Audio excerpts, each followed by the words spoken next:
Miremos el problema 7 de esta guía 4.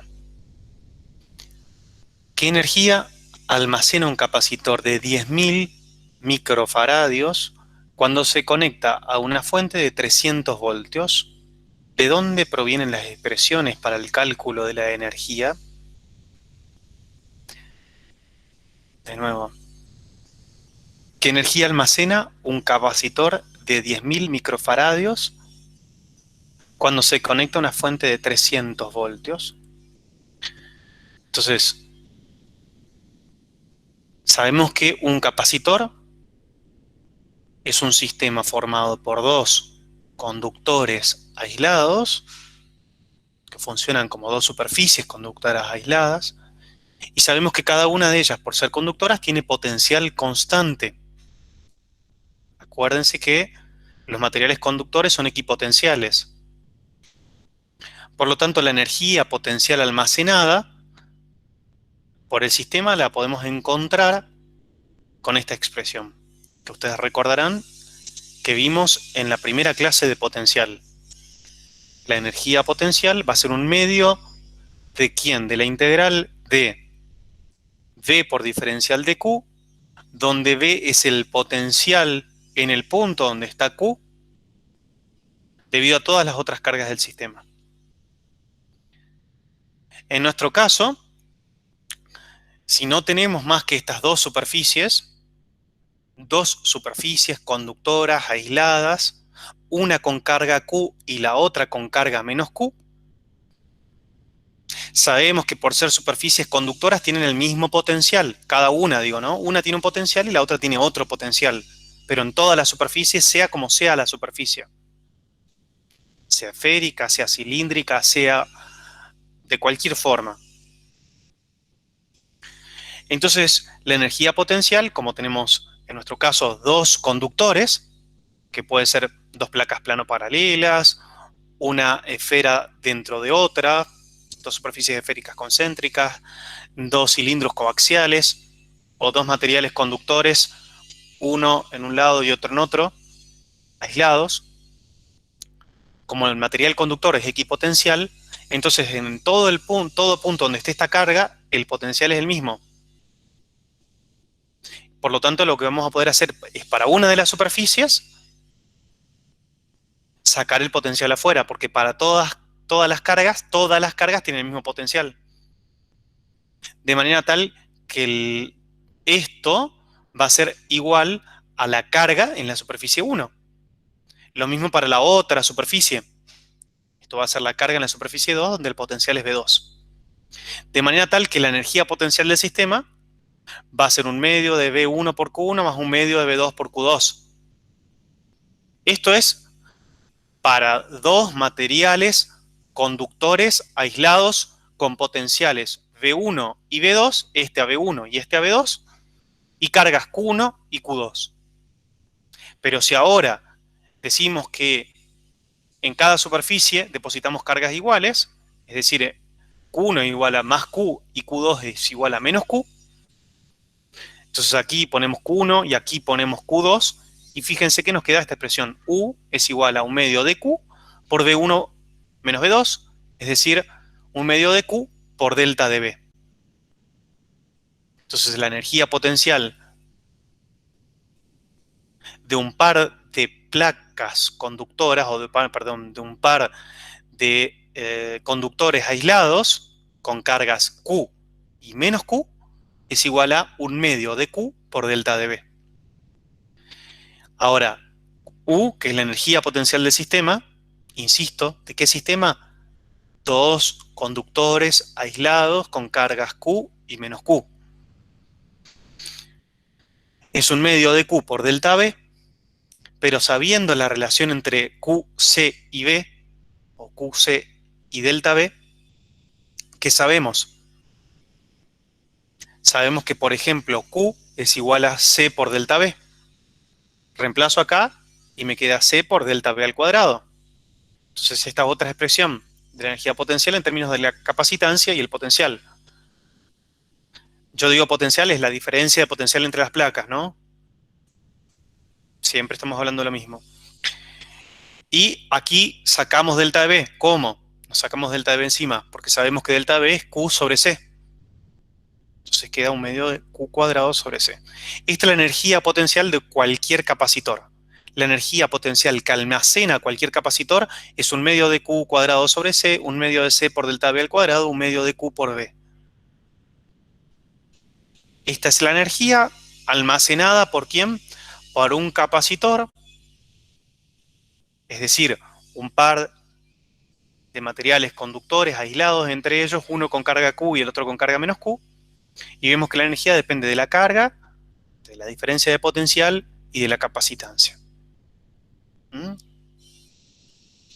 A mayor carga, mayor energía potencial. A mayor diferencia de potencial, mayor energía potencial, etc. Ahora, para el problema particular, que es el problema 7, nos plantea un capacitor con capacitancia de 10.000 microfaradios, es decir, 10 milifaradios. Esto es 10 a la 5, perdón, 10 a la 4 microfaradios. Y micro es 10 a la menos 6 faradio. Entonces esto es 10 por 10 a la menos 3 faradios, que es mili. Y nos dice que tenemos entonces un capacitor con esta capacitancia conectado a una batería de 300 voltios. ¿Qué energía almacena ese capacitor conectado a esta batería? 450 joules. Ahora, a ver si lo puedo poner.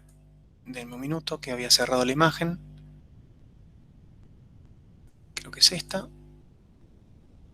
Sí. Ya se las comparto. Fíjense que lo que hacemos es esto. Tenemos mi capacitor que tiene una cierta capacitancia. En este caso, en el problema del que estamos hablando, la capacitancia del capacitor es de 10 milifaradios, pero todavía no está conectado a la batería porque tenemos abierto el interruptor.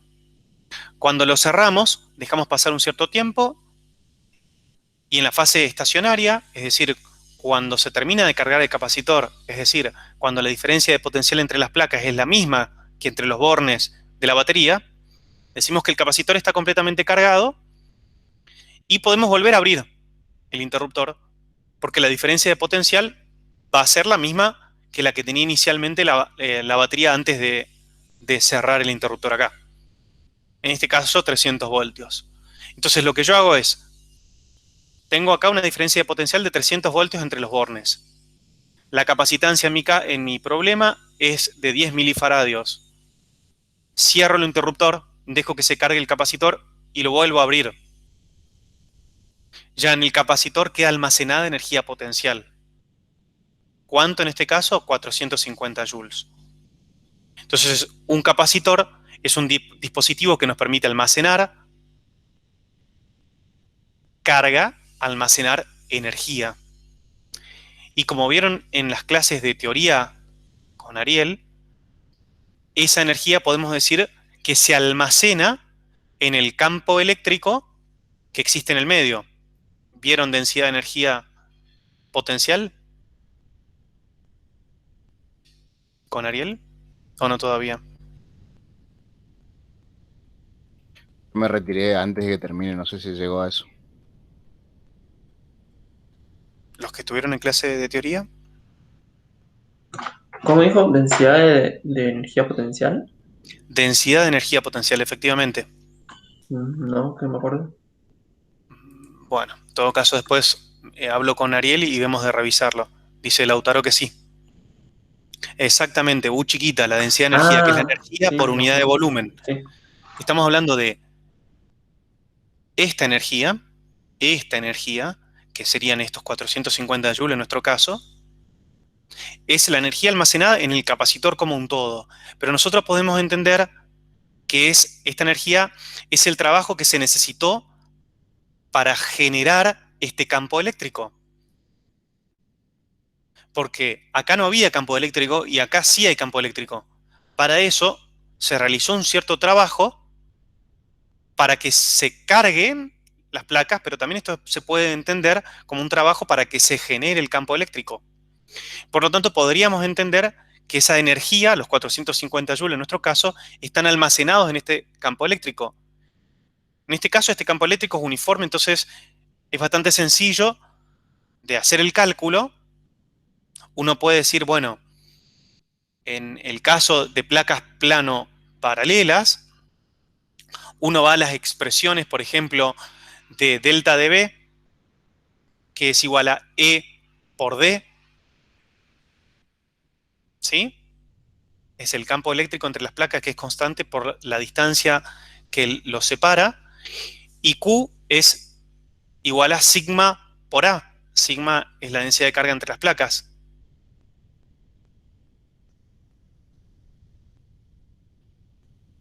¿Me están siguiendo?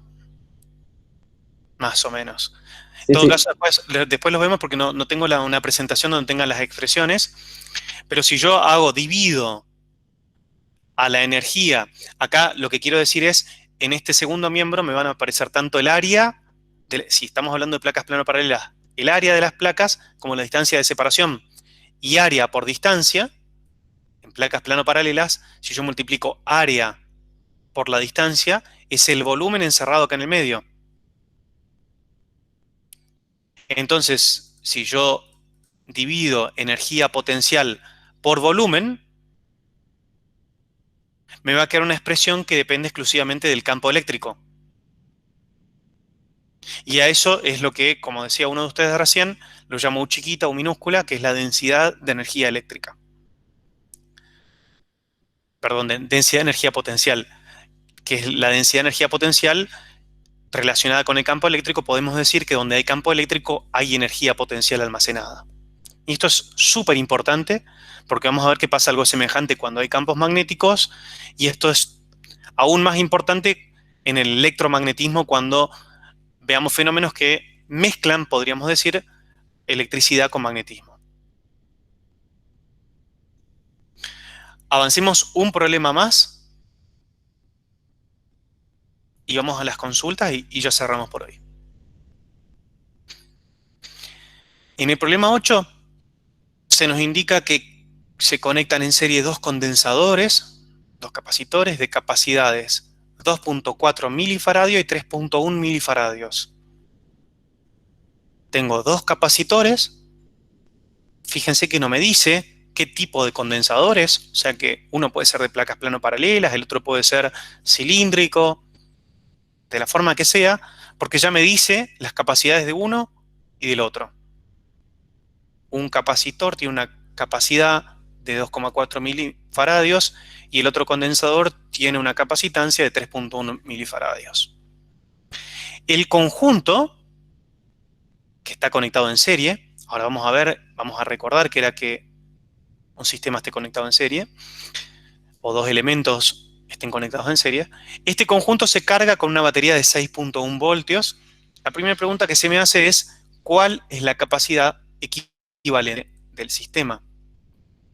Pero para eso, veamos rápidamente un repaso de lo que estuvimos haciendo ahora. Vamos a meternos levemente, vamos a tocar como de costado algunas cuestiones de circuitos. Primero, símbolo de un capacitor. El símbolo que usamos en un circuito para un capacitor, fíjense, esto sería el cable, y en perpendicular a la línea que me indican los cables ponemos dos lineecitas perpendiculares y paralelas entre sí, perpendiculares al cable conductor, dos segmentos quise decir, no me salía, y paralelos entre sí, de la misma longitud, y esto simboliza a un capacitor dentro de un circuito. Para simbolizar una batería, que lo que me garantiza es que la diferencia de potencial entre los dos bornes es siempre constante, esa es la función de una batería en un circuito. ¿Cómo lo hace? Mediante reacciones químicas internas. Aquí tenemos un borne con un tamaño menor y un borne con un tamaño mayor. Este indica la región de menor potencial, esta la de mayor potencial. Nuevamente, esta es una manera de simbolizar en un circuito que aquí hay una batería. A la batería la simbolizamos así. Y luego tenemos un interruptor que puede estar abierto o cerrado, como una especie de nodos, y el interruptor lo abrimos o lo cerramos, de manera que permitimos que circulen o no las cargas eléctricas a través de este puente. Se levanta el puente y no pueden circular las cargas, llegan hasta acá y quedan acumuladas, no pueden ir a ningún lado. Cierro el interruptor y se permite la circulación de cargas. Acuérdense que esto es todo material conductor, por lo tanto las cargas pueden circular libremente a través del conductor. Ahora, lo que nos plantea este problema en particular es esto. Tenemos un par de placas plano paralelas. Un detalle, naturalmente estas imágenes no son mías, son tomadas de distintos libros, son tomadas de algunas de Tipler, otras de Cial-Semansky, otras de Serway, con la intención obviamente de ilustrar mejor esto que voy comentando. Tenemos una placa, imaginémonos que nuestros capacitores acá están simbolizados, fíjense, capacitor 1 con capacitancia igual a C1 y un capacitor simbolizado con este símbolo, capacitancia C2. Si estos capacitores son de placas plano paralelas, tendríamos esto. ¿Qué tenemos? Un cable que se conecta a esta placa conductora que tiene una carga más Q. Aquí se induce una carga menos Q en una placa paralela a la primera, también de material conductor, conectado a un cable que la acerca y la conecta con otra placa. Fíjense que todo este sistema así está aislado. Por lo tanto, la carga neta acá es cero. Lo que está sucediendo es que se induce una carga menos Q acá y una carga más Q acá, pero la suma, todo esto que está acá, tiene carga neta igual a cero. Y luego acá abajo tenemos la otra placa conectada a un cable. Cuando decimos que dos elementos, por ejemplo, dos capacitores, están conectados en serie, cuando se conectan mediante un cable o conductor que no tiene ningún nodo. ¿Qué es un nodo? Es un punto del circuito donde genera una ramificación. Es decir, se permite que una corriente eléctrica se bifurque. Si yo de acá sacase un cable, una cierta corriente podría venir acá y parte de la corriente ir para acá y parte ir para otro lado. Ahí no podría decir que estos están en serie. Como no hay ningún nodo en el medio, sino que simplemente están conectados, entonces decimos que están en serie. ¿Qué pasa en el caso de capacitores en serie? Bueno, si ponemos un potencial A y un potencial B, así como están indicados acá, arriba y abajo, lo que estamos teniendo es algo como esto. Conectamos a una batería a este sistema y fíjense, el borne positivo se conecta con una de las placas, el borne negativo se conecta con otra de las placas. Estas placas del medio están aisladas, no tocan a nada. Por lo tanto, si inicialmente acá teníamos un interruptor abierto, los dos capacitores estaban descargados. Cuando lo cerramos al interruptor, se empiezan a cargar. Este queda cargado con carga Q, este con menos Q, y aquí se induce una carga, menos Q de este lado y más Q de este lado, pero tienen que ser iguales y opuestas, porque la carga no pudo ir a ningún lado. Como sí ocurrió acá, que salieron electrones de esta placa que fueron bombeados mediante la batería hacia esta otra región. Esto que estoy explicando, ¿se entiende? Es sumamente Profe, importante. Sí, Lautaro. y las dos placas del medio, cuando me refiero a las del medio, son las que están conectadas con la batería. Esta y esta. Ujú. Sí. Tienen carga porque sus placas paralelas, por así decirlo, como esa tiene carga negativa, como que empuja a los electrones hacia su izquierda, por así decirlo, y le deja con carga Ujú. positiva. No, espérame. Lo que va a suceder es que inicialmente están descargadas. Cuando yo conecto la batería y cierro el circuito, la batería lo que va a hacer es generar un campo eléctrico acá, que va a hacer que los electrones tiendan a venir así, como estoy marcando yo con el mouse. Es decir, Sí. los electrones van a salir bombeados desde acá, hasta un cierto momento en el que la diferencia de potencial entre este punto y este punto se iguala a la diferencia de potencial entre los bornes del circuito, digamos, ¿no? Se mantenga igual a la diferencia de potencial, perdón, inicial que tenía la batería. Hay un proceso que no quiero complicar acá, pero cuando estaba abierto el sistema, cuando estaba cortado, digamos, acá este cable, esto tiene una diferencia de potencial delta de B. Cuando yo lo conecto, esa diferencia de potencial en la batería baja, se producen reacciones químicas internas que lo que hacen es justamente producen este movimiento, esta transferencia de cargas con la intención de que se recupere la diferencia de potencial que había inicialmente. Sí, sí. Entonces, Sí, lo que eso me tenemos cuando queda está claro. completamente cargado, tenemos esta cosa. Ahora, voy a tu Las dos pregunta. cargas del medio. Esto Sí. está cargado con carga positiva y esto está cargado con carga negativa. Si esto es todo un conductor, todo lo que está en el medio es todo con material conductor, entonces lo que se da es un fenómeno simple de inducción. Inducción electrostática, inducción eléctrica. ¿Qué va a pasar? Estas cargas positivas, o mejor dicho, la ausencia de cargas negativas me deja una carga positiva neta acá, que va a traer a todos los electrones que se puedan mover, los va a traer hacia acá. Y entonces de este lado va a quedar desprovisto de electrones y por eso queda con carga positiva. Y por eso queda un equilibrio. No es, vos lo que estabas planteando era como si inicialmente estuviese esto y entonces se genera una nueva transición, pero en realidad lo que está pasando es la batería la que me fuerza que acá quede una carga más Q y acá una carga menos Q, y como esto en el medio está aislado eléctricamente, entonces debido a la presencia de esta carga Q en esta placa, se induce carga menos Q que va a depositarse en esta y carga más Q que queda en esta. ¿Responde Sí, eso tu entiendo. pregunta, Lautaro? Sí, gracias. Ok. Ahora, fíjense que se depositó una carga más Q acá, que es la misma que se deposita de este lado. Igual y opuesta. Es decir, la carga de cada capacitor, cuando dos capacitores están conectados en serie, son iguales. Recuerden siempre que cuando uno dice la carga de un capacitor, habla del módulo de la carga en alguna de las placas. Porque siempre las cargas son iguales y opuestas, la carga neta es cero. Pero yo cuando digo la carga de un capacitor hablo de la carga acá o la carga acá en módulo. La carga acá o la carga acá en módulo. Cuando dos capacitores están puestos en serie, como en este caso, las cargas en cada capacitor son las mismas. Y fíjense que esto es importante porque la capacitancia de este y la capacitancia de este son distintas. Pero por el modo en el que están configurados, o por la configuración en serie, las cargas son iguales. Ahora, la diferencia de potencial que hay entre cada uno de los pares de placas es distinta. La diferencia de potencial entre estas dos placas es delta de B1, la diferencia de potencial entre estas dos placas es delta de B2. Lo que sí se tiene que cumplir es que delta de B1 más delta de B2 es igual a delta de B.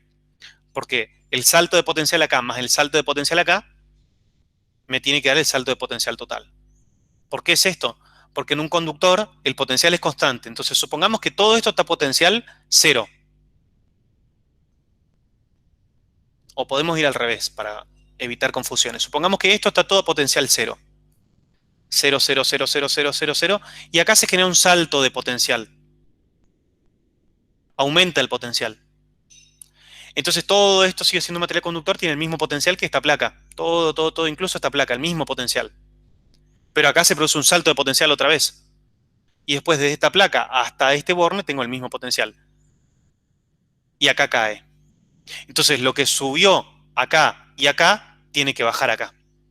Es decir, delta de B1 más delta de B2 es igual a delta de B.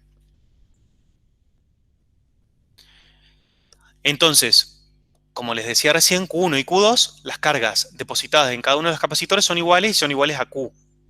Las capacitancias dijimos que son distintas. Acuérdense que la capacitancia es una característica, una propiedad propia de cada uno de cómo fueron construidos estos sistemas. Es independiente de qué batería tenga puesta o de con cuánta carga se carga. Depende exclusivamente de cómo se construyó. Aquí tengo un delta de B1 y acá tengo una delta de B2. Esto es equivalente a colocar o a estudiar un único capacitor que cumpla estas características que voy a mencionar. Un único capacitor donde se deposite una carga Q igual a la que se depositó en cada uno de estos dos, pero donde la diferencia de potencial sea la diferencia de potencial entre este punto y este punto. Entonces, puedo estudiar este sistema en vez de tener dos capacitancias, como tener dos capacitores, perdón, como si tuviese un único capacitor que llamamos equivalente o efectivo. Y ya saben ustedes que la capacitancia, esto lo demostraron en la teoría, justamente empleando estas características de que las cargas son iguales y lo que pasa con las diferencias de potenciales respecto a la diferencia de potencial de la batería, que la capacitancia del capacitor efectivo se calcula de este modo. Para capacitores en serie, la capacitancia equivalente o efectiva es la inversa de la suma de las inversas de las capacidades individuales.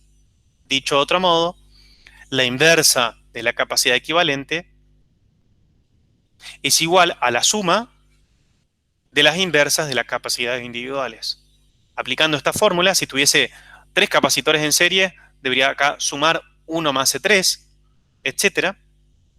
Lo que debo asegurarme es que tengo que identificar claramente que los capacitores están en serie y después veremos lo que son los capacitores en paralelo. En este problema particular, donde yo conozco C1 y C2, sé que a este circuito lo puedo trabajar como un circuito con una capacitancia única, con un condensador único, cuya capacitancia sea la capacitancia equivalente. A esa capacitancia equivalente la voy a encontrar con esta relación. Como conozco C1 y conozco C2, por favor, tengan mucho cuidado cuando hacen este tipo de aplicaciones. Se supone que todos dominan este tipo de operaciones. Y entonces lo que encuentro es que debo hacer la inversa de este valor, la inversa de este valor, pero la suma de ellos es la inversa de la capacidad equivalente y por lo tanto debo hacer la inversa de esa suma para encontrar la capacidad equivalente. Y en este caso particular me queda 1.3 milifaradios aproximadamente. Como ustedes notarán, y esto es una manera también de corroborar si lo que hicieron está bien, la capacidad equivalente de dos capacitores en serie siempre es menor que la menor de las dos capacidades individuales. En este caso, las capacidades individuales son 2.4 y 3.1 milifaradios. La capacidad equivalente es menor a la menor de las dos. Es menor a todas. Por lo tanto, es menor a la menor de ellas.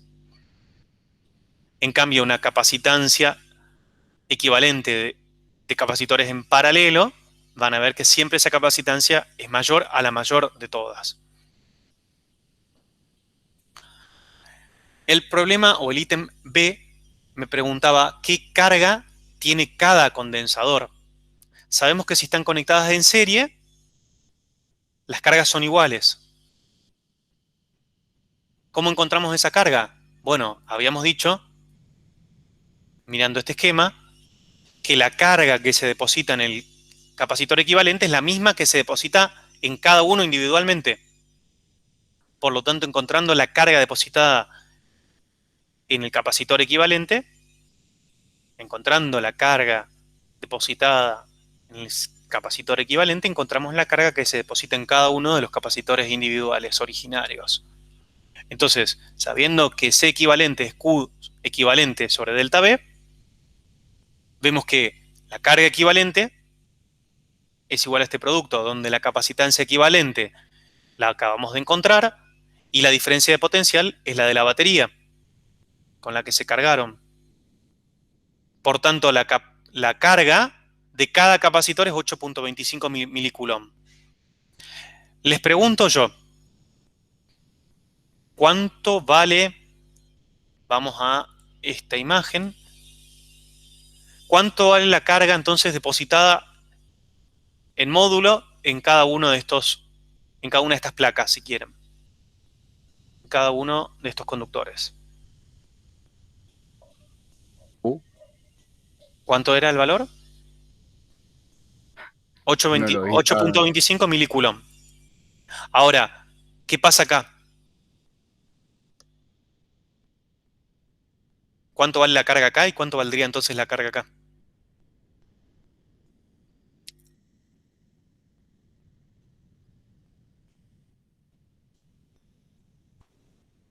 ¿Cuánto vale la carga Ahora sí, haciendo depositada? análisis. en esta y en esta cara del capacitor, 8.25 milicoulomb. ¿Cuánto vale en esta? 8.25 milicoulomb. Cuando yo desconecte la batería, cada una va a quedar cargada con 8.25 milicoulomb. Esto es de suma importancia.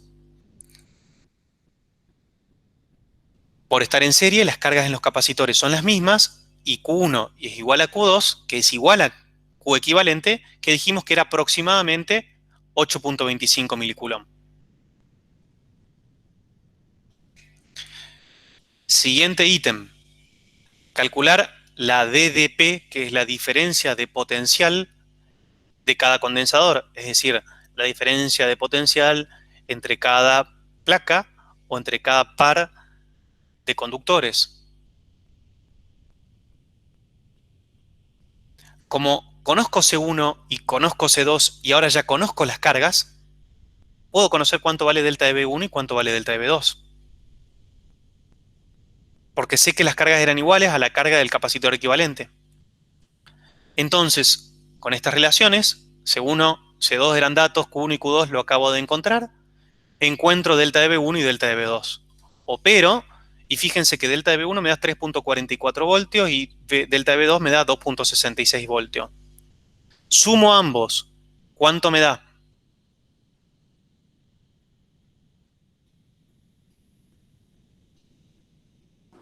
$6,1. 6,1 voltios. Nunca se olviden de las unidades. 6,1 voltios. Esto de las unidades lo digo a propósito porque también, ya se los dije en los parciales, asumo que está mal un resultado sin unidades. Entonces, la suma de delta de B1 más delta de B2 me da 6,1 voltios y que si me voy a este gráfico, lo que estoy diciendo es que delta de B1 más delta de B2, en este caso 6,1 voltios, va a ser igual a la caída de potencial o a la subida de potencial en la batería, que si vamos al ejercicio me decía que la batería tenía 6,1 voltios de diferencia de potencial. Entonces, eso tenemos que corroborarlo. El siguiente punto es, el último, ¿qué energía acumula cada condensador? ¿Qué energía acumula cada condensador? Bueno, empleamos las expresiones de energía. U1 es igual a un medio de Q1 por delta de B1 y U2 un medio de Q2 por delta de B2. Hago la suma, perdón, hago las operaciones, Q1 y Q2 son iguales, delta B1 y delta B2 ya vimos que son distintos, y encuentro 14.19 milijoules de energía almacenada en el primer capacitor, 10.97 milijoules de energía almacenada en el segundo capacitor. Ahora, para concluir quiero decir dos cosas. La clase que viene vamos a seguir ahondando un poquito en esto y vamos a meternos con dieléctricos. Pero los problemas de parcial clásicos tienen un poco de esto, pero después lo que va a aparecer es, siempre hay un qué pasaría si. Y nuestro qué pasaría si, por ejemplo, van a ser, cargo mi batería, ¿no? Cargo mis capacitores utilizando una batería. Hago exactamente esto mismo que estuve haciendo hasta recién. Calculo absolutamente todo para este sistema. Una vez que está todo cargado, conozco todo, conozco cuánto vale la carga en cada capacitor, la energía que está almacenando, etcétera, etcétera. Desconecto la batería, corto la batería. Y lo que hago en ese caso es conecto los bornes positivos, por ejemplo, fíjense, acá tengo carga positiva, carga negativa, desconecto esto. Y luego desconecto esto. Me quedan los dos capacitores cargados. ¿Me siguen todos? Entonces, están cargados, sé cuánto vale la carga, sé cuánto valen las diferencias de potencial que son distintas entre cada uno de ellos, sé cuánto vale la energía que almacenó cada uno de ellos. Punto 2, este es un ejemplo clásico y lo van a encontrar en prácticamente todos los libros. Conecto ahora los terminales positivo y negativo con negativo. Es decir, tenía los dos capacitores como está dispuesto acá. Desconecto la batería y desconecto este cable, me quedan los dos capacitores separados. Un capacitor acá y un capacitor acá. Pongo un cablecito del positivo de este al positivo de este. Y del negativo de este al negativo de este. Las cargas van a poder reacomodarse de modo tal que las diferencias de potencial entre los dos capacitores ahora tienen que ser las mismas. Eso les dejo que lo vean. En todo caso, después lo discutimos la clase que viene. Está bien explicado en varios de los libros, en Tipler, en Csikszentmihalyi, en Serway está. Y son ejemplos muy clásicos. Yo quiero hacer un último comentario antes de darle espacio a las preguntas, y que es justamente lo único que nos está faltando es qué pasa con los capacitores en paralelo. Decimos que dos capacitores o dos elementos de un circuito están en paralelo cuando están sometidos a la misma diferencia de potencial solo debido a la manera en que están conectados. Es lo que sucede acá. Esto que está acá es lo que llamamos un nodo. Fíjense que acá hay una bifurcación. Todo esto es un conductor, conductor, conductor, conductor, conductor, conductor, conductor, conductor, conductor. Si quieren, lo pintan de un color. Lo pintan todo de azul, azul, azul, azul, azul, azul, azul, azul, azul, azul, azul, azul, azul, azul, azul, todo esto así. Y eso significa todo un único potencial. Porque todo lo que esté un conductor es una equipotencial, una superficie equipotencial. Y todo esto, que no está conectado con esto de arriba, está otro potencial. Imagínenselo pintado de rojo, todo rojo, rojo, rojo, rojo, rojo, rojo, rojo, rojo, rojo, todo rojo, rojo, rojo, rojo, todo un potencial. La diferencia de potencial entre estas dos placas, o estos dos conductores, es la misma que entre estas dos placas, solo por cómo están conectados. Eso significa que estos dos capacitores están conectados en paralelo. Si los conectamos a una fuente, como acabamos de hacer en el caso de capacitores en serie, esto es una muestra esquemática, pero este es el diagrama de capacitores en paralelo conectados a una batería. La diferencia de potencial ahora es la que es igual. Antes, en capacitores en serie, lo que tienen en común los capacitores es la carga. En capacitores en paralelo, lo que tienen en común es la diferencia de potencial. Nuevamente, ayuda mucho pintarlo, todo esto de un color, un color, un color, todo, todo, todo, incluso hasta acá, todo, todo, todo, todo de un color. Y del otro lado, todo tiene otro color, porque es otro potencial, todo otro potencial. Entonces se entiende que la diferencia de potencial es acá azul-rojo y acá azul-rojo, es decir, la misma. Cosa que no pasaba acá, porque si usamos la analogía esta de los colores, tenemos rojo, rojo, rojo, rojo, rojo hasta acá. Después tenemos amarillo, amarillo, amarillo, amarillo, amarillo hasta acá. Y después tenemos azul, azul, azul hasta acá. Eso significa que acá tenemos rojo, amarillo y acá amarillo, azul. Las diferencias de potencial son distintas. En el caso de capacitores en paralelo, y termino con esto, también podemos hablar de una capacitancia equivalente o de un capacitor equivalente que está sometido a la misma diferencia de potencial que cada uno de ellos. Y la capacitancia equivalente, también lo dedujeron en teoría, es igual a la suma de las capacidades individuales. Otra vez podemos hacer el mismo ejercicio, encontrar para este sistema todo lo mismo que hicimos para el anterior. Encontrar cuánto vale la carga en cada capacitor, encontrar cuánto es la energía almacenada en cada uno de ellos, encontrar cuánto vale las cargas y la diferencia de potencial. Y luego, si los desconectamos, ver qué pasa si los separamos, etcétera, etcétera. Jugamos con eso. Lo que vamos a hacer en la clase que viene es, vamos a introducir materiales dieléctricos en el medio, estando o no conectado a una batería. Y no es lo mismo que esté conectado o que no esté conectado. El hecho de que algo esté conectado a una batería me garantiza que todo lo que acá es rojo, rojo, rojo, rojo, se va a mantener rojo. Todo lo que acá es verde, verde, verde, verde, se va a mantener verde. La batería me garantiza que se mantenga la diferencia de potencial. No es lo mismo que si yo la conecto, cargo los capacitores y después desconecto la batería y hago alguna otra cosa. Entonces les sugiero que antes de meternos en dieléctricos, que es lo que vamos a hacer la clase que viene, repasen todo esto que acabamos de ver y que se concentren en la guía, en todos los ejercicios, hasta los ejercicios donde comenzamos a colocar materiales dieléctricos. O sea, hasta el ejercicio 12 pueden hacerlos.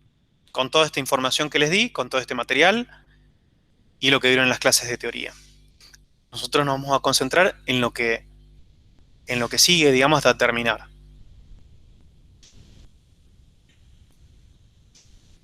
Bueno, tenemos todavía un rato para consultas, así que soy todo oídos.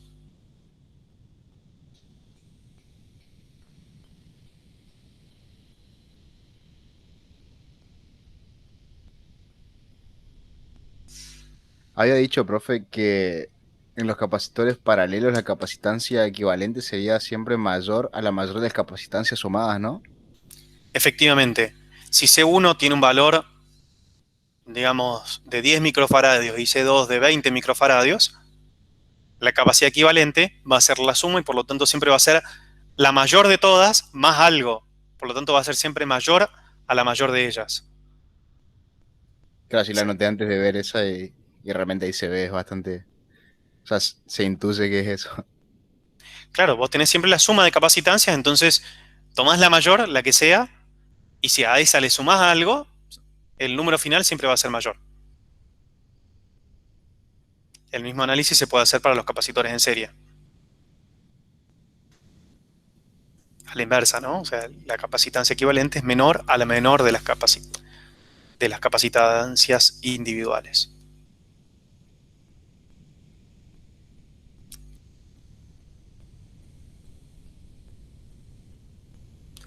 ¿Pudieron seguir la clase? ¿Pudieron ir comprendiendo los pasos que iba haciendo?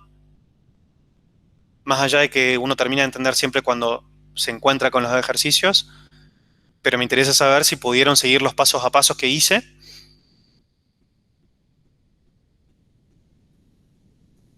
Esta parte es como un poco menos pesada, se me hace, o sea, o por lo menos no sé porque a mí se me hace esta parte más fácil que lo anterior, potencial, Gauss y demás. Puede ser, aunque lo comprende. eh, en algunas cosas es más simple, sobre todo esta, digamos, es como saber el algoritmo que hay que aplicar para calcular capacitancias en serie, en paralelo, saber algunas reglas y aplicarlas. Esto es para la parte de circuitos, pero todo lo que tiene que ver con la, la teoría que hay detrás del cálculo de las energías no es tan sencillo, de las energías almacenadas, de los potenciales, digamos, la teoría que subyace detrás de todo esto es un poco complicada y, a ver, todo esto también, por supuesto, que exige que ustedes conozcan cosas básicas ya de lo que vimos hasta ahora, que es, por ejemplo, en cualquier material conductor, el potencial es siempre una constante.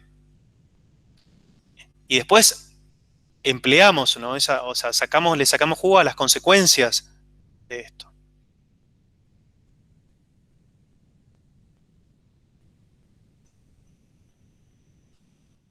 Bueno, voy cortando por acá la grabación.